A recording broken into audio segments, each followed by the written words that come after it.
উদ্দেশ্যে। 1.5 বছরের পরেও আজকে আমরা দেখতে পাচ্ছি আমাদের যে এই জুলাই সনদে 2000-এর অধিক শিক্ষার্থী ছাত্র জনতা মিছিল পরবর্তী সমাবেশে এ পর্যায়ে বক্তব্য রাখবেন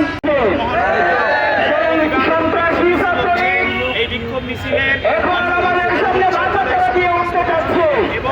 আমরা অত্যন্ত একজনের সাথে লক্ষ্য করছি, শুধু এটাই না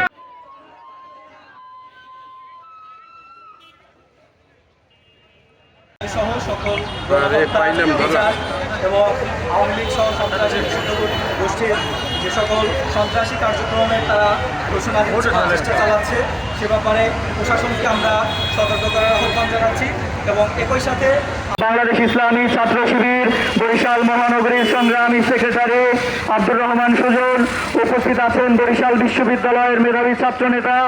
আমি বাংলাদেশ ইসলামী ছাত্র শিবির বরিশাল মহানগরীর সংগ্রামী সেক্রেটারি আব্দুর রহমান সুজন, উপস্থিত আছেন বরিশাল বিশ্ববিদ্যালয়ের মেধাবী ছাত্র নেতা। আমি